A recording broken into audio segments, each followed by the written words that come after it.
Opa, no ar, paz e graça. Boa noite aí a todos, nossos amigos, nossos irmãos. Mais uma sexta-feira aí, mais um dia da semana que nós estamos chegando no término de uma semana, iniciando-se outra domingo, né? Chegando a um final de semana, uma sexta-feira. Hoje foi um dia quente, assim como de segunda-feira para cá, dias quentes. À noite refresca um pouco, tanto é que eu botei um agasalho, né? E estamos felizes porque até aqui o Senhor tem nos ajudado. As coisas têm acontecido, não tudo de uma forma como nós gostaríamos, porque nós não temos domínio sobre as coisas, de tudo, né? Alguma coisa está ao nosso alcance e outras fogem do nosso controle. Temos escolhas, opções, nós temos alguns desejos, algumas vontades, mas nem todas elas são correspondidas. Nós estamos aí caminhando nessa terra, igual a vocês, né? Fazendo projetos, fazendo analogias, fazendo paralelos, olhando para trás, talvez imaginando como se fosse no tempo da antiguidade, até no nosso tempo. Quem hoje está na meia-idade, já passou aí a metade de um século de existência, lembrando-se da década de 60, 70 e 80. E quando nós vemos essa sessão nostalgia, temos saudades dos tempos das brincadeiras de criança, de moleque, coisas de adolescente, que hoje praticamente quase não existe mais. O tempo da inocência, os encontros, as coisas de escola, os trabalhos, a harmonia em si, o machucado, o choro e a alegria. Cada um tem uma história, cada um tem um passado, cada um é hoje algo que fez no passado. E assim estamos projetando o amanhã, de acordo com aquilo que a gente tenta fazer o hoje. A semente lançada, as palavras ditas, e nós lembramos sempre que uma palavra falada é como um dardo inflamado. Depois de lançada, esse dardo, essa palavra, ela vai atingir. Nós não temos como pegá-la de volta. Ela vai chegar no seu objetivo. Ela vai chegar no seu alvo, ou não. Mas dificilmente tu vai recuperar aquilo que foi dito. Aí depois tem alguns remendos, tem algumas considerações, tem alguns apelos, e as desculpas ou acréscimos de alguma coisa que deixou de dizer. Então é por aí que nós estamos hoje, nesse dia, na noite desse dia, nos encontrando. Passamos aí o dia 21, o dia do Tiradentes, dia do patrono das polícias militares e dos policiais civis aqui no Brasil. O dia 22 de abril, segundo a história, dia do descobrimento do Brasil. Oi. Tá, obrigado. Então eu comecei agora, então? Tá certo, então eu vou começar de novo, que eu estava no cadeado, estava somente para mim a transmissão. No YouTube já está desde o início, né? Então vou fazer uma saudação novamente a vocês que estão entrando aqui. Uma boa noite, a paz e a graça a todos, nossos amigos, nossos irmãos. Na noite desse dia, hoje é 25, né? 24. Hoje é 24 de abril, mês 4 de 2020. E eu estava falando da nossa vida, que cada um tem ela, dos projetos, das escolhas, das decisões que tomamos. E fiz uma analogia sobre a língua, sobre a palavra, que quando nós falamos alguma coisa, ela é como um dardo, ela vai atingir seu objetivo, ela vai chegar no seu alvo, ou não. Depois de dita essa palavra, lançada a ela vai chegar, nós não podemos mais recuperá-la. não tem como pegar o dardo voando e correr atrás e tentar alcançá-lo. Não temos como fazer isso. Podemos depois acrescentar alguma coisa que ficou de ser dita e não foi dita? Ou tirar alguma coisa que falamos demais? Aí vem as desculpas e os pedidos de considerações. Mas, no entanto, quando falamos apressadamente, sem fazer um raciocínio prático ou falar no teor de uma discussão, muitas vezes falamos coisas que não convêm e ferimos ou saímos feridos de uma discussão. Então hoje o tema que eu escolhi são relacionados a dois vales. Eles estão mencionados no livro sagrado daqueles que professam a fé em Cristo, que é a Bíblia, né?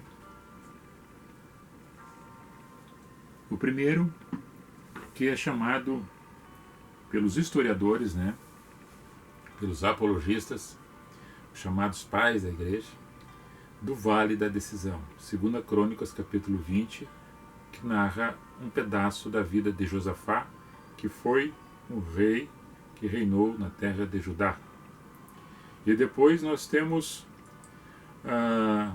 o Vale dos Ossos Secos, uma narrativa do profeta Ezequiel no capítulo 37, a partir do primeiro verso.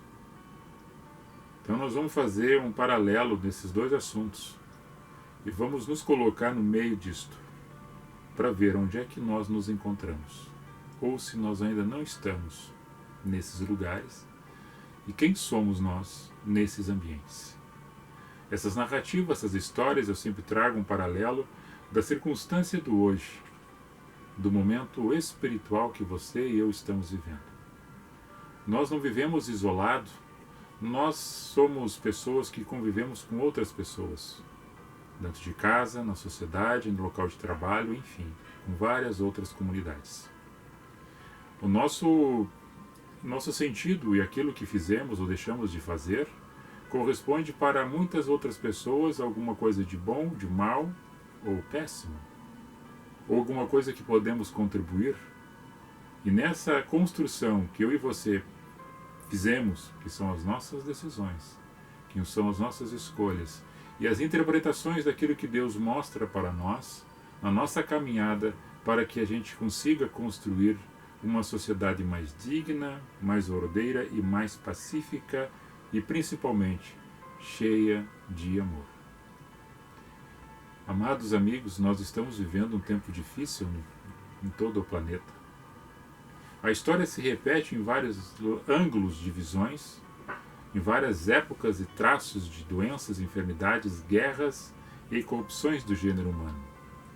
Nós sabemos que nós fizemos parte de uma sociedade que está tentando ser organizada em cima de uma desorganização psicológica, temática, filosófica, teológica, ciência e muita questão política. Tudo isso faz, se fosse corretamente as pessoas decentes, se as pessoas fossem realmente honestas dentro do seu parâmetro e em tudo pensando o bem para todos, não somente para si, nós teríamos com certeza uma sociedade mais digna e mais honesta e mais justa. No entanto, nós sofremos dificuldades pela escolha daquelas lideranças que representam o coletivo, que é a maioria da massa, as massas, os povos, as nações e as tribos. E dito assim, nós voltamos no passado, no tempo de Josafá. Aproximadamente 600 a 550 anos antes de Cristo, o reino do norte e o reino do sul foi dividido pela ganância soberba de pessoas que queriam estar no poder. Roboão era descendente de Salomão. Brigando com Jeroboão, um general do seu exército, as 12 tribos de Israel separam-se.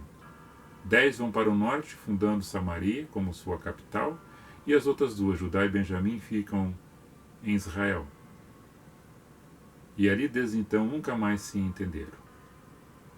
Jesus Cristo, numa ocasião, em Mateus 12, ele antes já tinha feito uma cura com pessoas que se encontravam com ele, um homem chamado da mão mirrada, que desde que o encontro com Cristo, a sua mão fica sã.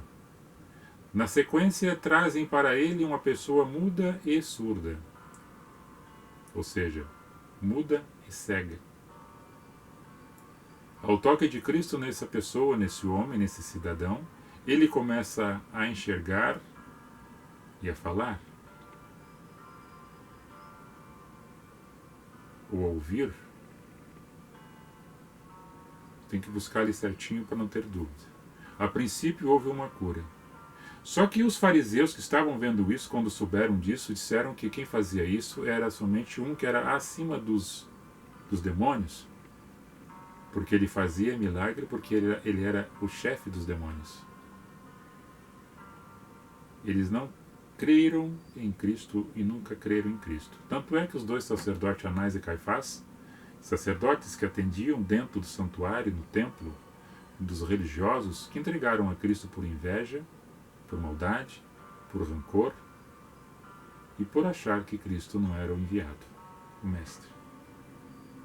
Então, e Jesus, nesse momento, ele diz que um reino, uma casa, uma sociedade que não é organizada, uma casa que não é organizada, um reino que não é organizado, ou seja, que não vive com os mesmos propósitos, ela é destruída. Ela não subsiste quando ela não tem os mesmos propósitos. Ela automaticamente vai se deteriorando. Jesus fala assim. Só vou ler ali para não ficar confuso se o jovem que foi curado por ele, em Mateus 12,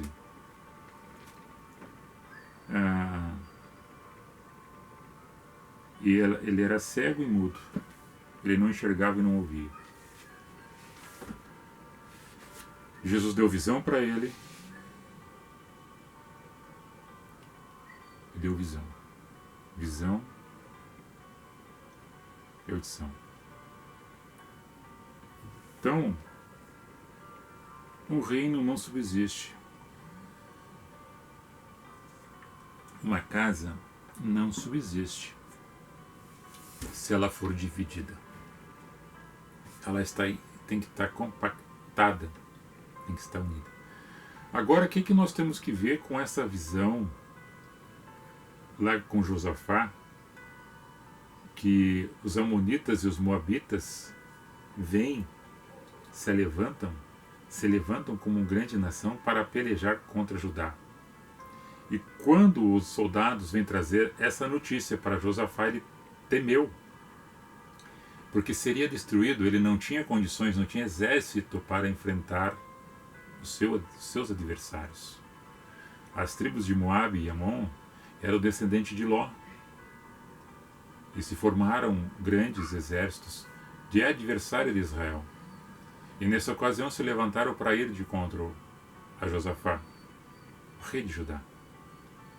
De tal forma, quando ele soube desta peleja que teria, enfrentamento, sabendo dele da sua fraqueza e seu exército não preparado, ele buscou a Deus. O relato está em 2 Crônicas, capítulo 20, a partir do 1º verso. E ele vem buscar a Deus e delega para todos os seus da casa e mais seus soldados e toda a comunidade para que buscassem a Deus em jejum, pranto e oração. E louvores, os levitas que cantassem, entoassem hinos de louvores. Para que Deus movesse alguma coisa e mudasse aquele quadro que ele estava vendo que seria de miséria e perca, dano e morte. E assim fizeram. Quando chega uma resposta vinda pela boca do profeta, que chega nos ouvidos de Josafá, que não era para ele se preocupar, porque quem ia se pelejar por Judá, por eles, seria Deus. Eu faço uma alegoria nisso aí, não levando para a morte, nem para a batalha, nem para a guerra, nem para a espada, e nem para tiro de canhão. Na ocasião não era isso o tipo de armamento, mas estou buscando referências para que você compreenda o sentido da batalha, o sentido da luta, o sentido da adversidade que nós enfrentamos, que muitas vezes Como aconteceu com Josafá, que não foi preciso puxar a espada, nem eles, nem seus soldados. Porque quando eles passaram perto da montanha de Seir, e lá morava os filhos de Edom, que era descendente de Esaú, irmão de Jacó, com um exército tão quão grande quanto Amon e Moabe, eles pelejaram contra o outro, os três exércitos. 2 contra 1 da montanha de Seir, que era os edomitas. Quando eles chegaram em cima, olharam para baixo, viram um vale só de corpos mortos.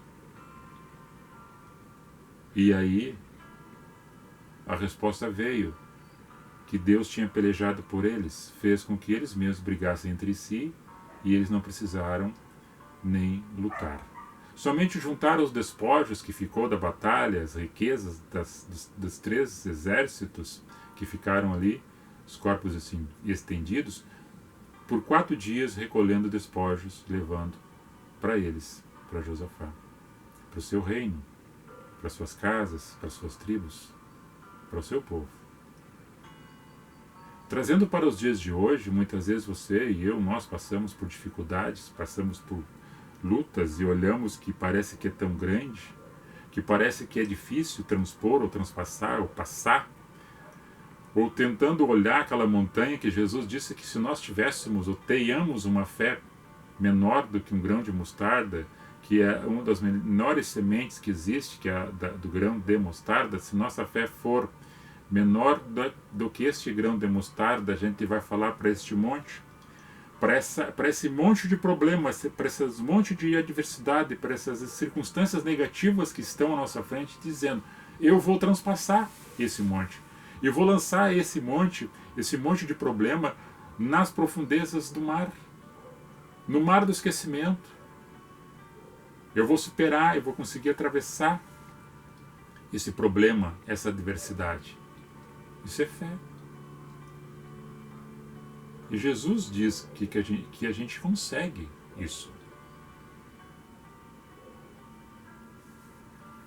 Nesse momento, quando nós estamos ali, né, nesse ato, lembrando que existe uma referência de que a Josafá, Judá, representa o povo de Deus.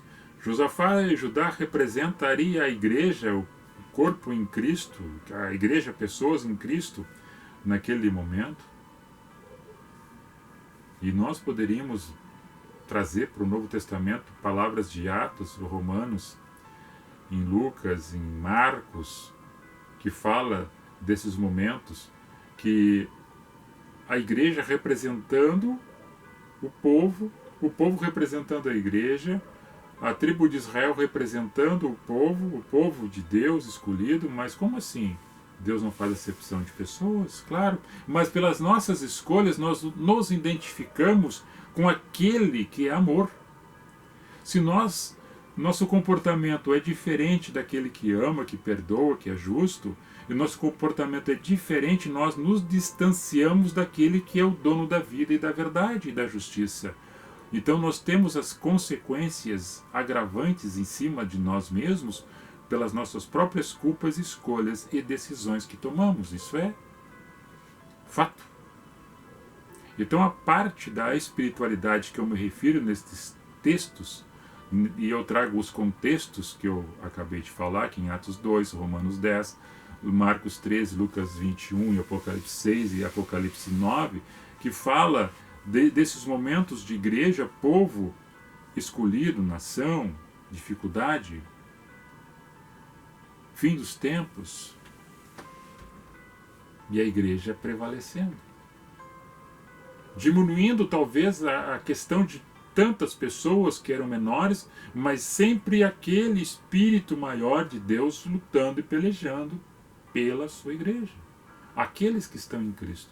Aí você vai me perguntar, tá, mas aí todos viveram? Não, assim como nós hoje estamos aqui, amanhã ou depois nós não vamos estar mais aqui. Nós temos um tempo determinado nessa terra. Estão lutando para ficar vivos, mas quantas pessoas estão morrendo? Nós vamos também um dia. Ninguém quer. Mas esse é o ciclo existencial que está em nosso organismo. Agora aquele que crê, ele viverá, não morrerá. Porque aquele que crê, mesmo que morra, viverá. Então nós vamos agora para o outro lado, que o povo de Israel, que é esse que jejuou, se consagrou e louvou ao Senhor no momento antes da batalha, e depois não precisaram pegar na espada, e somente juntar os despojos desta batalha, que ficaram ali.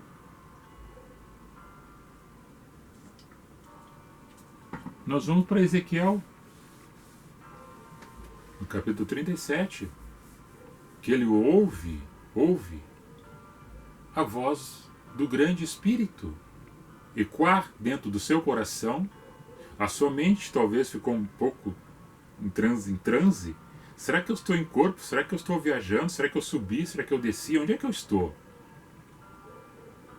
Aí Deus leva ele para um lugar, e nesse lugar havia um vale de ossos secos, ou seja, cadáveres já de pessoas que não tinham mais nada de pele, couro, mas somente osso seco, osso, esqueleto.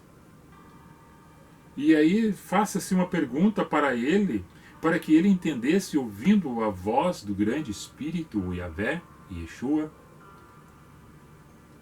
o Deus que não existe, mas é, Deus Trino. Tu crê, homem de Deus, Ezequiel, tu crê que eu posso dar vida, reconstituir todos esses ossos, botando nervos, botando carne, botando tecido, botando a corrente sanguínea de volta, reconstituindo corpo por corpo, ossinho por ossinho, juntando ele ao seu, para que fique de novo juntado, e dê vida para ele, e depois ainda olhando para ele que ainda não tem vida, mas porque falta ainda meu espírito. Tu crê, profeta, que eu sou capaz de fazer isso? Então observa, porque eu vou fazer isso. E diz que quando soprou, aqueles ossos começaram a se encontrar com a sua anatomia original, com os próprios tecidos reconstituídos, antes osso por osso, e ficaram montados esqueletos. Depois vêm os primeiros tecidos, depois os nervos, depois a carne, depois tudo aquilo que faz a máquina do corpo funcionar. Essa visão esse profeta teve. Que referência essa mensagem está dizendo para aquele profeta? Que referência está falando para o povo? Que referência está falando para nós hoje? Que muitas vezes nós, eu e você, na nossa caminhada, nós ficamos como um vale de ossos secos. Nós ficamos como mortos, sem força, cansado, desanimado, sem vontade de prosseguir em frente, sem ânimo. Parece que esvaiou tudo que tínhamos de líquido em nós. Aquilo que nos sustentava não existe mais, porque nós perdemos totalmente a esperança de levantar-se, caminhar e seguir em frente. O povo estava separado, as tribos, e Deus está falando, eu vou juntar de novo essa nação de Israel. Em 1948 é constituído o Estado de Israel, reconhecido na ONU por Oswaldo Aranha, um antissemita, ou seja, antissemita porque ele aparece na história, dizia que ele não gostava de judeu. Ele que leu, ele que assinou, embaixador do Brasil na ONU. E aí começou a juntar os povos em 1948, de volta. Quando Jesus fala em João 15, que nós somos esses galhos, esses ossos secos, e quando entendemos a sua mensagem de amor, perdão, reconciliação, um caminho novo, mais elevado, espiritualmente falando, para que neles sejamos enxertados como galho seco, como osso seco, nós começamos a ter vida com abundância, mesmo no meio da tormenta, da dificuldade, da adversidade, da enfermidade, mas nós passamos esse processo por causa daquele grãozinho de fé pequenininho, pequenininho, e nós conseguimos vencer, passar e ultrapassar. E nós trazemos confusões para aqueles que olham para nós, como é que você conseguiu chegar até aqui? Porque eu entendi a voz daquele que me chama pelo meu nome, Senhor da minha existência. Cristo vive em mim. Eu gostaria muito que vivesse em você. O desanimado, o cansado, aquele que não tem mais vida, aquele que parece que está morto, vivo, que receba essa mensagem no seu coração atribulado e que tire essa ansiedade, essa preocupação e encha-se da virtude, da paz e do amor de Deus e seja transformado radicalmente em uma nova criatura. Que esse sopro do Espírito de Deus entre nas tuas narinas, entre no teu coração, entre na tua vida e dê a seiva do Espírito, da graça, da revelação, que tu entenda e consiga ficar em pé, ó Igreja de Cristo. Quando nós entendemos essas batalhas, essas dificuldades, que a reconciliação, que a união, mesmo com pensamentos diferentes, mesmo com opiniões diferentes, mesmo com gostos diferentes, mesmo divergindo de ideias, porque ninguém é igual ao outro, nós podemos ser semelhantes a Deus. E na semelhança com Deus, em espírito e em verdade, na graça e no perdão, nós consideramos o nosso próximo igual a nós, para que nós desejamos para ele aquilo que queremos para nós: paz, amor e sucesso. E quando não queremos o mal para nós, também não queremos o mal para aquele nosso irmão, nosso amigo, nosso conhecido, ou as pessoas que também a gente não conhece. Mas quando sobe para a cabeça e sobe para a ganância, para os engodos, para os conluios, para as mentiras, para os chavecos, aí começa a divisão e a destruição da casa, da família, da sociedade e dos governos. A gente, às vezes, sabe, cansa de falar e as pessoas não entendem. Sabe que num dado momento, Cristo, em Mateus 11, quando ele chama: vinde a mim todos vós que estáis cansados, fracos e oprimidos, que eu vos aliviarei, pois acharei descanso para vossa alma, porque meu jugo é suave e meu fardo é leve. Quando Jesus faz esse chamado e começa a conversar com eles, existe uma comunidade, existem pessoas perto dele, os discípulos, apóstolos estão junto dele, ouvindo a mensagem. E Jesus se alegra no Espírito com Deus, porque existe uma comunhão do Filho com o Pai, de tal forma que o seu rosto fica resplandecente, as pessoas ficam boquiabertas olhando à sua volta, olhando para o outro: quem é este?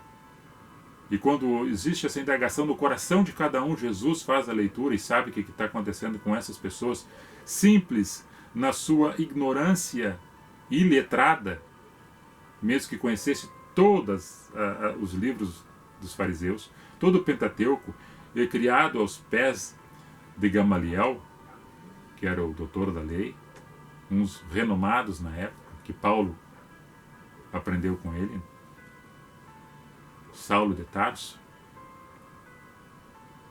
E Jesus diz assim: ó, graças te dou, ó Pai dos céus e da terra, que ocultaste isso aos sábios, aos sátrapas, aos inteligentes, aos doutores, aos reis e às autoridades, porque muitos deles gostariam de ouvir o que eu estou falando para vocês, ó povo pequeno, ó rebanho, porque assim Deus aprove que vocês, pequeninos, excluídos, menosprezados, estão entendendo a voz do bom pastor. E quando isso entra dentro de nós, existe uma transformação, uma renovação, uma regeneração da alma, do corpo e do caráter, mesmo tu estando já velho. Melhor ainda se tu está começando, na tenridade, para que tenha tempo de reconstruir, renovar e reforçar os teus passos nessa jornada.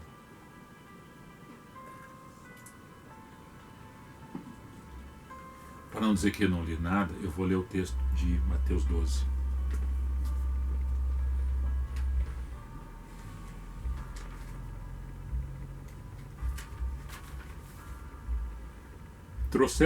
Trouxeram a ele então um endemoniado. O cara é endemoniado ainda, hein?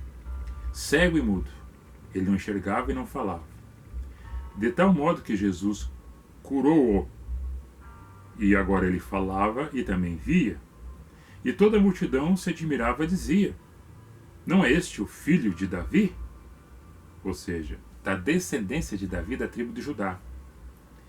Mas os fariseus, ouvindo isso, diziam entre si: este não expulsa demônios, senão por Beelzebu, que é o príncipe dos demônios. Jesus, porém, conhecendo seus pensamentos, disse-lhes: todo reino dividido, toda casa dividida contra si mesmo, não subsistirá. Todo reino dividido contra si mesmo é devastado, e toda cidade ou casa dividida contra si mesma não subsistirá.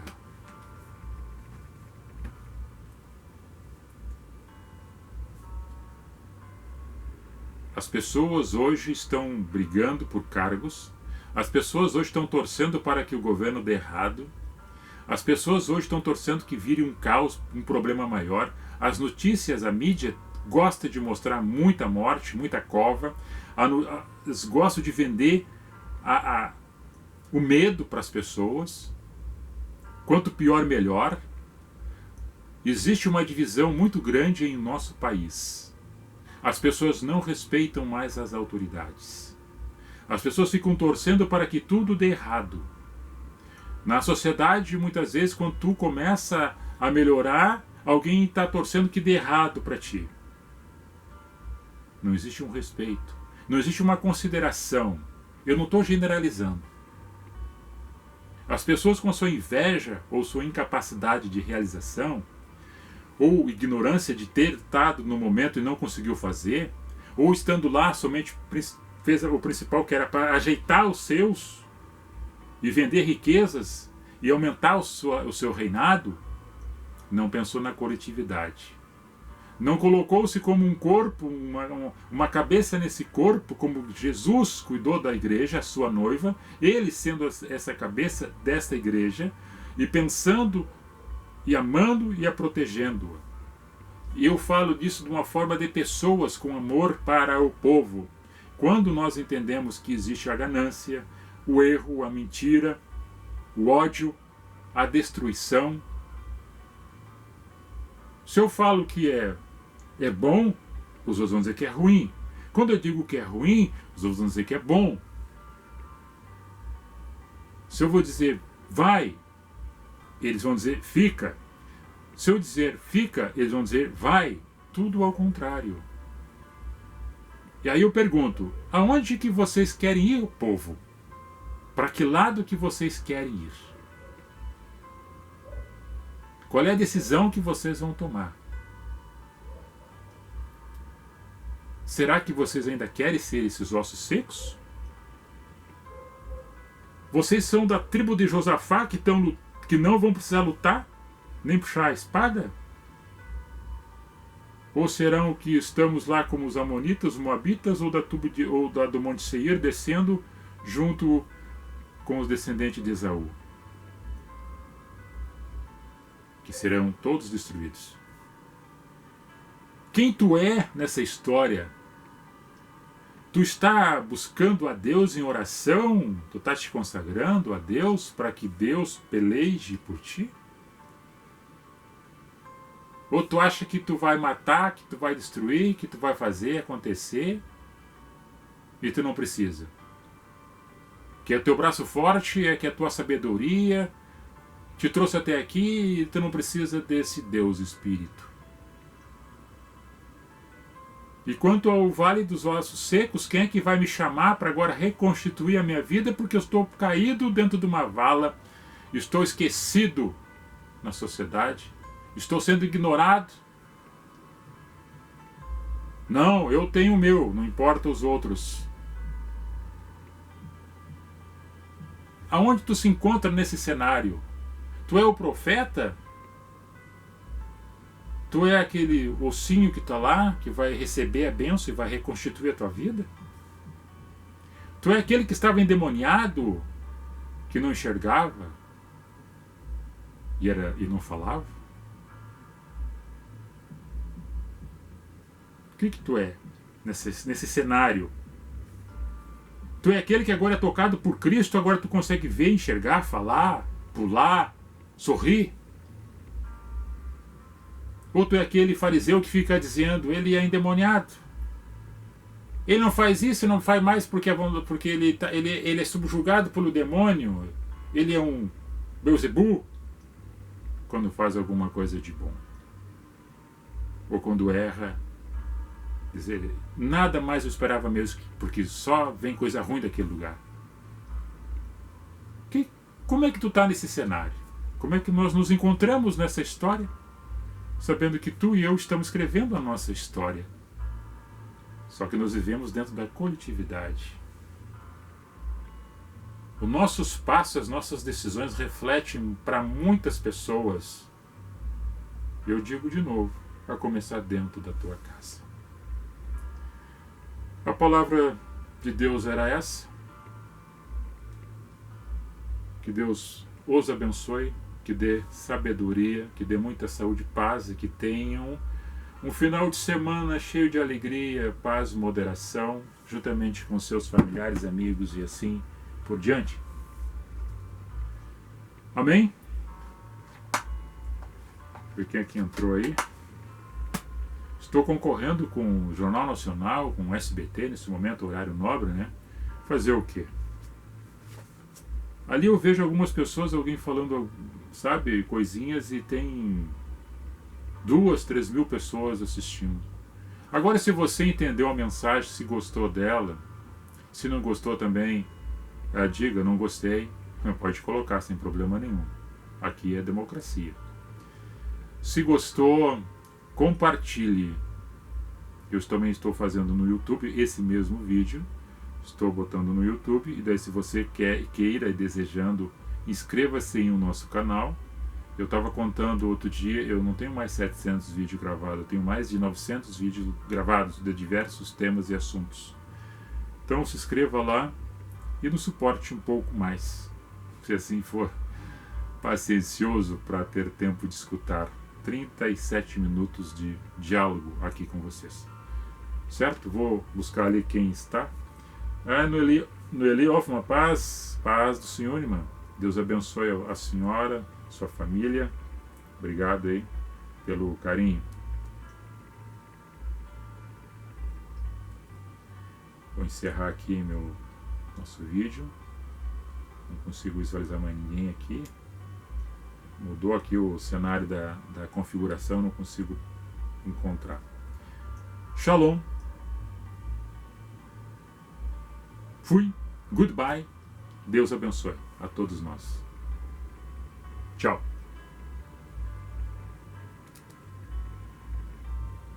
Ok. Encerrando. Aqui. Goodbye.